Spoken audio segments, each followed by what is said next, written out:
take up every corner of my mind. Assalamualaikum warahmatullahi wabarakatuh. Perkenalkan kami dari kelompok 3. Nama saya adalah Fajar Islami. Saya Nafila Zurata Azizah. Saya Naura Sakila. Jadi kami akan mewawancarai siswa-siswi SMA Negeri 9 Kota Tangerang.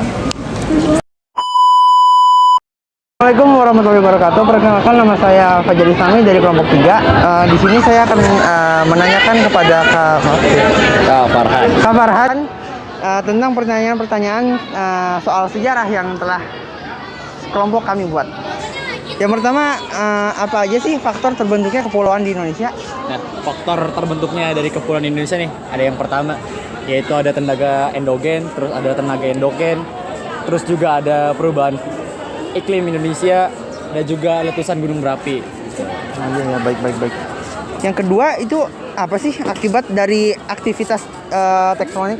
Nah, aktivitas tektonik sendiri, yang tadi juga tuh, adanya kepulauan Indonesia, terus juga ada gempa bumi, ada juga nih tsunami yang diakibatkan aktivitas tektonik di dalam laut. Oke, baik. Makasih ya Kak Ya, sama-sama. Farhan. Itu saja mungkin pertanyaan yang saya berikan kepada Kak Farhan. Ya. Wassalamualaikum warahmatullahi wabarakatuh. Assalamualaikum warahmatullahi wabarakatuh. Saya Sakila dari kelas 10H dan dari kelompok 3 ingin menanyakan tentang bagaimana terbentuknya kepulauan di Indonesia dengan ditemani oleh Kak Nanda Olivia dari kelas 12 IPS 2. Oke. Jadi menurut Kakak nilai-nilai apa yang dapat dipetik dari proses terbentuknya pulau-pulau di kepulauan Indonesia? Karena dengan banyaknya pulau di Indonesia, otomatis Indonesia memiliki perbedaan dari segi budaya maupun geografisnya. Nah, begitu ya Kak. Kasih ya. Assalamualaikum warahmatullahi wabarakatuh. Perkenalkan, saya perwakilan dari kelompok 3, Nafila Zurata Azizah.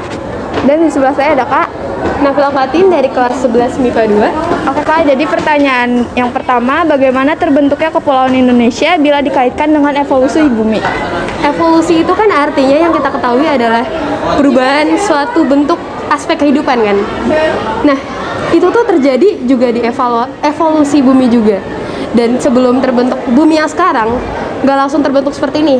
Kita tuh ada kayak masa arkaikum di mana bumi itu masih kayak labil, tanahnya masih labil dan belum ada munculnya tanda-tanda kehidupan. Kemudian dilanjutkan dengan Paleozoikum, di mana di sana sudah mulai ada samudra. Tetapi itu cuma satu samudra doang.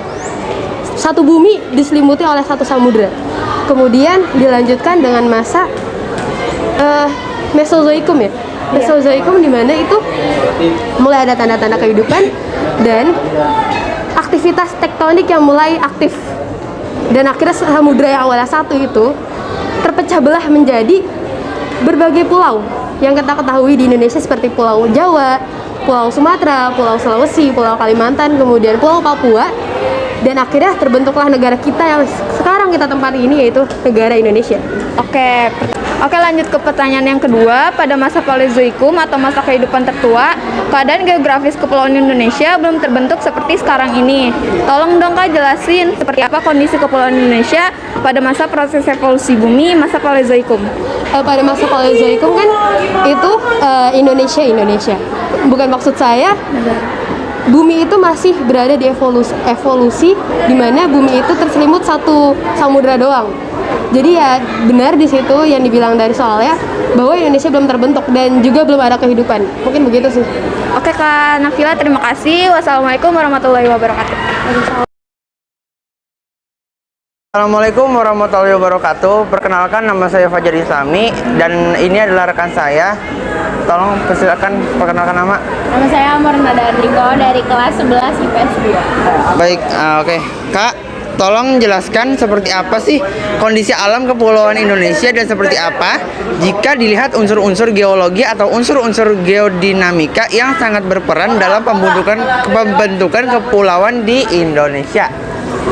Oke, jadi kondisi kepulauan Indonesia itu kan berada di atas gunung-gunung Merapi dan dalam pembentukan kepulauan Indonesia yang dilihat dari unsur-unsur geologi atau geodinamika kepulauan Indonesia itu terbentuk dari cairan inti bumi yang keluar dan membentuk daratan yang luas. Oh, berarti dari cairan inti bumi ya? Betul. Oke, Kak. Terima kasih, mungkin itu saja wawancara dari saya. Wassalamualaikum warahmatullahi wabarakatuh. Assalamualaikum warahmatullahi wabarakatuh. Nama saya Nora Sakila dari kelas 10H dan dari kelompok 3 ingin mewawancarai tentang bagaimana terbentuknya Kepulauan Indonesia. Bersama saya dengan Sasha. Sebelumnya perkenalkan aku Neva Aulia dari kelas 12 IPS 3. Ya, saya ingin mewawancarai sebelumnya mitigasi bencana itu kan segala upaya untuk mengurangi bencana. Program mitigasi bencana dapat dilakukan melalui fisik maupun peningkatan kemampuan menghadapi ancaman pembangunan bencana. Sehingga dalam pelaksanaannya mitigasi bencana difokuskan pada upaya pencegahan dan kemungkinan sedini mungkin resiko bencana yang ada. Nah, pertanyaan saya,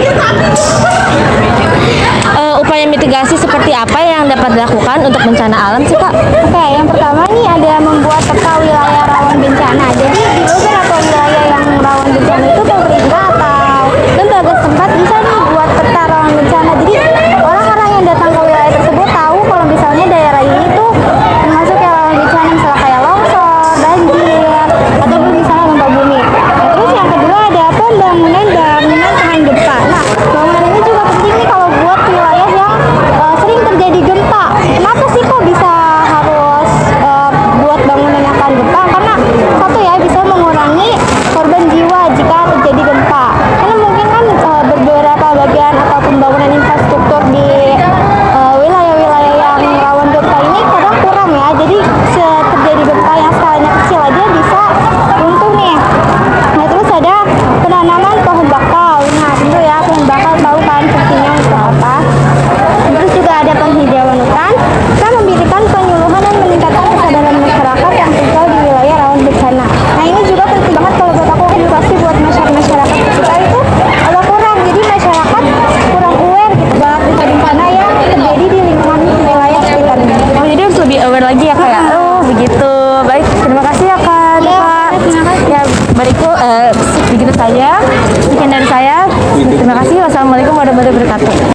Assalamualaikum warahmatullahi wabarakatuh. Perkenalkan, nama saya Nafila Azuratu Aziza. Dan saya Ray Dari kelas berapa, Kak? dari kelas 12 IPS 2. Oke, jadi saya ingin bertanya merujuk pada trik bumi atau proses evolusi bumi. Sejarah di Kepulauan Indonesia terbentuk melalui proses yang panjang dan rumit. Jelaskan seperti apa gambarannya jika dilihat dari kajian proses evolusi bumi tersebut. Oke, jadi zaman dulu itu sebelum Kepulauan Indonesia dihuni oleh manusia, Kepulauan Indonesia itu dihuni oleh flora dan fauna yang jumlahnya masih sangat kecil dan juga sederhana.